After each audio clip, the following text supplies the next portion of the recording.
from BALE and is a satire on the terrible financial swindle of the economic crash of 2008. You've also got a film called Spotlight, which stars Michael Keaton and Mark Ruffalo, about the Boston Globe's examination of child abuse in the Catholic Church. Let's hear the first set of nominations. And I will announce the nominees in the first 11 of the 24 categories. Let's get started. For Best Original Song, the nominees are Earned It from 50 Shades of Grey, Manta Ray from Racing Extinction, Simple Song Number 3 from Youth, Till It Happens to You from The Hunting Ground, and Writings on the Wall from Spectre.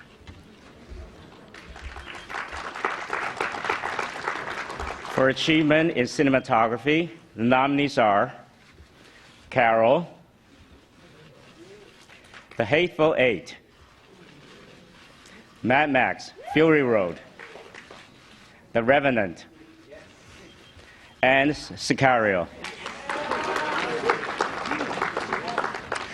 For Best Documentary Short Subject, the nominees are Body Team 12, Ciao, Beyond the Lines, Claude Lanzmann, Spectres of the Show, A Girl in the River, The Price of Forgiveness, and Last Day of Freedom.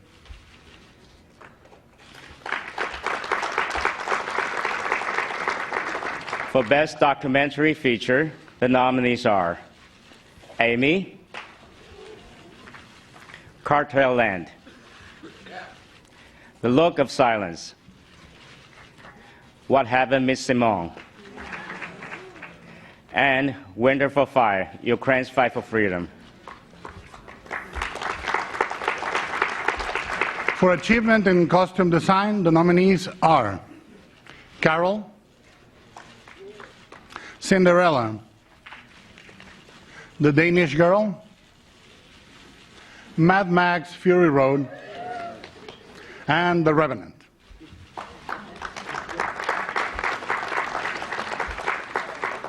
For achievement in sound editing, the nominees are Mad Max Fury Road, The Martian, The Revenant, Sicario, and Star Wars, The Force Awakens. For achievement in sound mixing, the nominees are Bridge of Spies, Mad Max Fury Road, The Martian, The Revenant, and Star Wars The Force Awakens.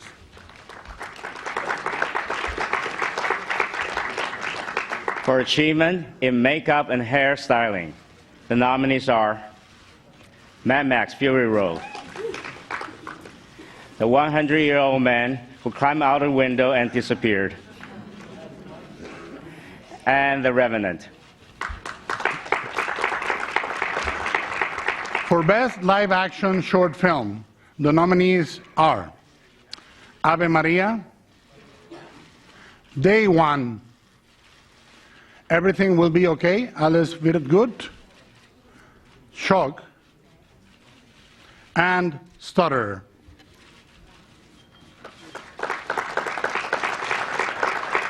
For Best Animated Short Film, the nominees are Bear Story, Prologue, Sanjay's Super Team, We Can't Live Without Cosmos, and World of Tomorrow.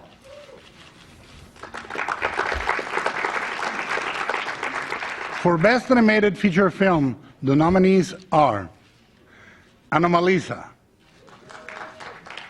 Boy and the World, Inside Out, Shaun the Sheep Movie, and When Marnie Was There. Congratulations. Stay tuned for the second part of our announcement with Academy President Cheryl Boone Isaacs and John Krasinski. Thank you.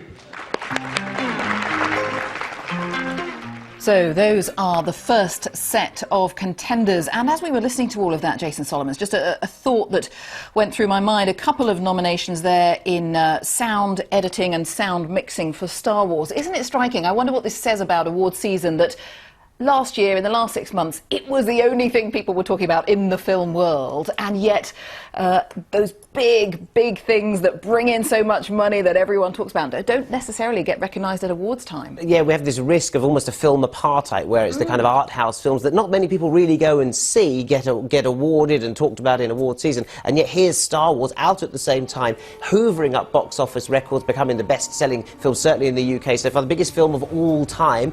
When James Cameron did it with Titanic and Avatar, he got nominated. It's interesting that Star Wars, so far, I'm not sure where it will figure in the rest of the nominations we see. The technical categories, yes, it's there already. It has a presence, of course, but it's the film that everyone's going to see, that everyone's talking about. The film that probably is saving cinema, because they're not seeing it on their tablets or their phones, they're going to the cinemas to see it, and that's maybe what the Academy should be promoting. Yes. So, a quick thought about some of the things that might have jumped out for you there. As you say, we always have our favourites, but I know one of yours, Inside Out, is there, and a documentary that we both loved, Amy, is in there as well. Yeah, congratulations to Asif Kapadia, the director of Amy. Great to see a British icon like Amy Winehouse recognised in America for that very sad, almost controversial film as well, the documentary about her life. But it is a terrific documentary, almost breaks the mould of documentary making. Interesting, we've also got What Happened Miss Simone in there, sort of these biopics of the biopic documentaries, if you like, of these kind of tragic stars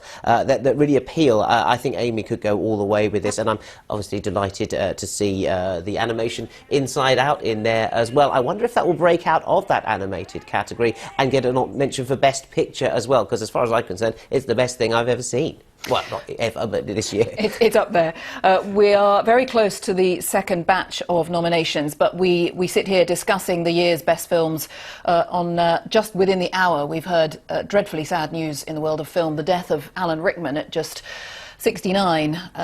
And quite a shock to everyone, and someone who I think of as a great stage actor, but of course, thanks to Harry Potter, prolific on film as well. Yeah, absolutely. I can't forget his wonderful Valmont in Liaison Dangereuse with Lindsay Duncan, which I saw on the London stage. He was terrific. But of course, Harry Potter opened him up to a whole new generation. But let's not forget how good he was as Severus Snape. But of course, Anthony Minghella's Truly Madly Deeply was wonderful in as well. Of course, Bruce Willis, we'll never forget him for his Hans Gruber in Die Hard. And there was, of course, the Sheriff of Nottingham, in which he stole the movie right from under Kevin Costner's nose, telling us all to cancel Christmas. A wonderful, witty actor. Also, of course, starred with Kate Winslet in Sense and Sensibility, which was directed by Ang Lee, who we saw, of course, just there.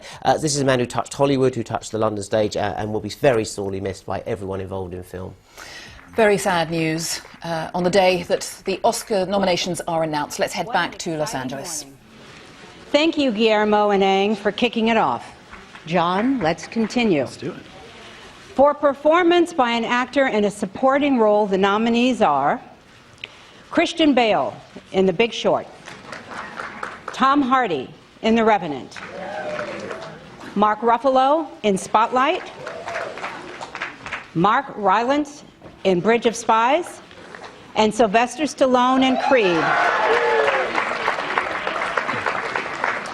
For performance by an actress in a supporting role, the nominees are Jennifer Jason Leigh, The Hateful Eight, Rooney Mara in Carol, Rachel McAdams in Spotlight, Alicia Vikander in The Danish Girl, and Kate Winslet in Steve Jobs.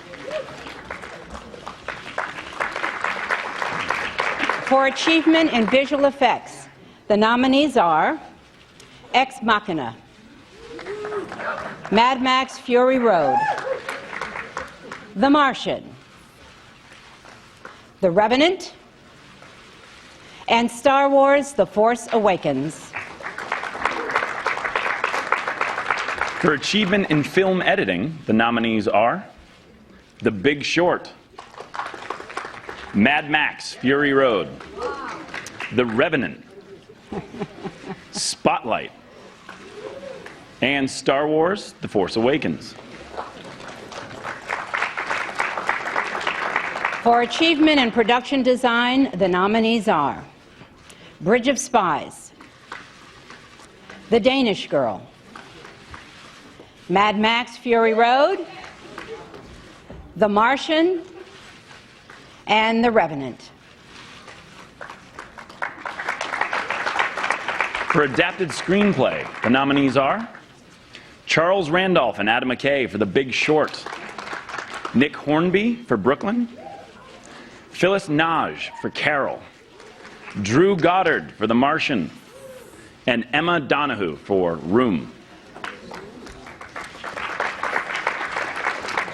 For original screenplay, the nominees are Matt Charman, Ethan Cohen, and Joel Cohen for Bridge of Spies, Alex Garland for Ex Machina, Pete Docter, Meg Levove, Josh Cooley, and Ronnie Del Carmen for Inside Out, Josh Singer and Tom McCarthy for Spotlight, and Jonathan Herman, Andrea Burloff, Esley Savage, and Alan Wankes for Straight Outta Compton. Very good. For original score, the nominees are Thomas Newman for Bridge of Spies, Carter Burwell for Carol, Ennio Morricone for The Hateful Eight, Johan Johansson for Sicario, and John Williams for Star Wars: The Force Awakens. In the Best Foreign Language Film category, the nominees are from Colombia, Embrace of the Serpent, from France, Mustang, from Hungary, Son of Saul, from Jordan, Thebe, and from Denmark, A War.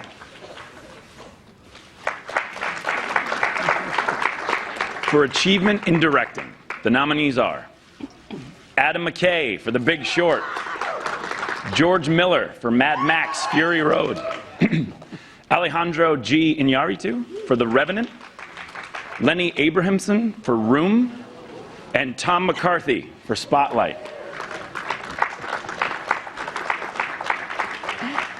For a performance by an actress in a leading role, the nominees are Cate Blanchett in Carol, Brie Larson in Room, Jennifer Lawrence in Joy, Charlotte Rampling in 45 Years, and Saoirse Ronan in Brooklyn. For performance by an actor in a leading role, the nominees are Bryan Cranston in Trumbo, Matt Damon in The Martian, Leonardo DiCaprio in The Revenant, Michael Fassbender in Steve Jobs, and Eddie Redmayne in The Danish Girl. And finally, we are pleased to announce the films selected as the Best Picture nominees. They are The Big Short, Brad Pitt, Dede Gardner, and Jeremy Kleiner, producers. Bridge of Spies, Steven Spielberg, Mark Platt, and Christy McCosco Krieger, producers. Brooklyn, Finola Dwyer and Amanda Posey, producers. Mad Max Fury Road, Doug Mitchell and George Miller, producers. The Martian, Simon Kinberg, Ridley Scott, Michael Schaefer, and Mark Huffam, producers. The Revenant, Arnon Milchan, Steve Golan, Alejandro G. Iñárritu, Mary Parent, and Keith Redman, producers. Room, Ed Guiney, producer. And Spotlight, Michael Sugar, Steve Golan, Nicole Rockland, and Bly Pagan Faust, producers. For the complete list of all the nominations, please visit Oscar.com. And join us Sunday night, February 28th, to celebrate these incredible artists and films at the Oscars with our host, Chris Rock. See you then. And so there it is. We have several weeks now to speculate on what might happen at the end of February. A few intakes of breath from both of us at various points. Let's get the thoughts, first of all, of James Cook, who is there at the Samuel Goldwyn Theatre. James, any intake of breath from the journalists gathered in the theatre there where you are?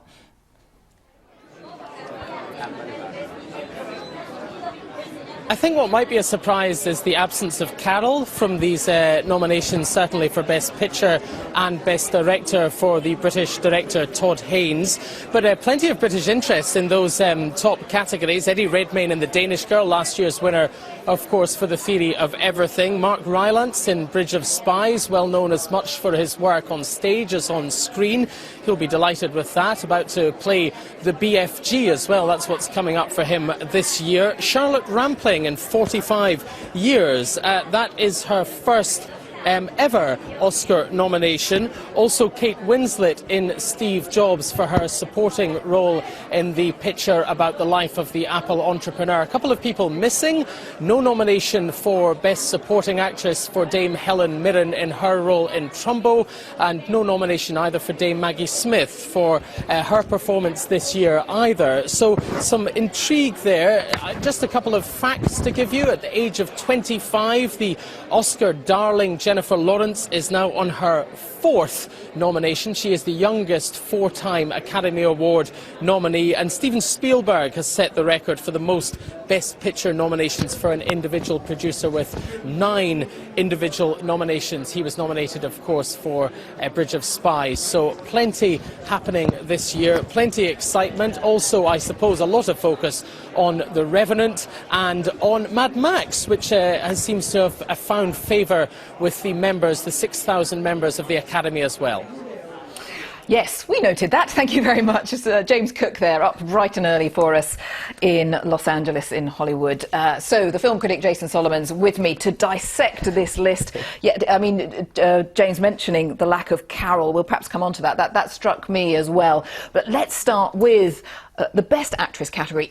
It's been a cracking year for female performances. I guess there's probably some brilliant people who've been left out. What struck you about it? Yes, James? as James mentioned, there's no Maggie Smith for Lady in the Van, but that's why she doesn't really do the Oscars anyway, and she's got a couple in the bedroom anyway, so she doesn't really care. What strikes me is that it's a fantastic category. I mean, the performances here are extremely hard to separate. So I'm delighted to see Charlotte Rampling recognised for the British film 45 Years, nominated here. I think she's terrific in it, and the BAFTA Academy here, our own BAFTA Academy, neglected her, so that's a shot across the chops for them. A film we both loved, I have to say. But I'm delighted to see such a sort of spread of... you've got Charlotte Rampling, a sort of Cine Grande Dame there, you've got Kate Blanchett, always good. You've got this new generation of actors in there that some people might not know. Saoirse Ronan, who is so good in Brooklyn. Delighted to see that get a Best Picture nomination as well. She's wonderful. She was in Atonement, got nominated as a supporting actress in Atonement at the age of 13. She was very young, wasn't she? Yes. 13, and now she's grown up. And this film is about growing up as well. Here she is blossoming in this wonderful film, Brooklyn, about this girl who leaves Ireland to come to America in the 1950s. And then you've also got this a nomination for Brie Larson, who I'm sure many viewers will not have heard of at all, who is absolutely extraordinary in the film Room, again nominated for Best Picture, and directed by Lenny Abramson. She plays a mother protecting her child, even though he's been born in captivity. She's been captured and kept in a garden shed for 7 years. It is a harrowing tale. Again, we shouldn't be too parochial, but I can't help but mention there's a lot of British interest in this particular film because the novel on which it was based was written by a Brit, Emma Donohoe, and she wrote the screenplay for the film as well. And yes, I mean, the character is kidnapped at the age of 17. It is very harrowing. Yes, and forced to give birth by her captor who rapes her, and the offspring is who I think was unlucky not to be nominated as Jacob Tremblay as supporting actor. But, you know, it sounds a grim film, but it's not. It's about love, and it's about a mother's love for her son and what she'll do to protect her son. Love fills room. I think it's a terrific film. I'm delighted to see the director, Lenny Abramson, an Irish director, get nominated among those titans of Hollywood as well. It's a little film that could, and I'm delighted to see it's out in the UK this Friday. For me, it's my favourite of that, but it's the tiniest one amongst them. I mean, we're looking at the nominations here, totting up as much as I can. I think The Revenant is in the lead with 11 nominations. There's hardly a category it isn't nominated in. If they had Best Beard, well, I suppose they do, makeup and hair, it got nominated there. Mad Max also has 8 or 9 nominations, which is extraordinary for this apocalyptic tale. Both The Revenant and Mad Max are about survival. I don't know what it says about the world, but one's set in the desert, one's set in the snow. It's about people surviving the almost sort of the degradations of humanity and coming through. That's very interesting to me. For those interested in the stats, I'm just being told, this is someone else's maths, not mine, I hasten to add, The Revenant has had 12 nominations and Mad Max Fury Road has had 10. We were talking about Best Actress, the wonderful Saoirse Ronan, who, again, you and I both loved, thought was wonderful in Brooklyn, which is a delightful film, absolutely delightful. And the screenplay written by Nick Hornby, very well-known British author, novelist, of course, but also wrote the screenplay for this. And I'm delighted to say that Nick Hornby is on the line now. Thank you so much and congratulations. Thank you very much. I'm sure everyone asks you, but what does it mean? Does it make much difference to you now? The hard work is over. You've seen your screenplay realised. What does the little nod from the Academy mean?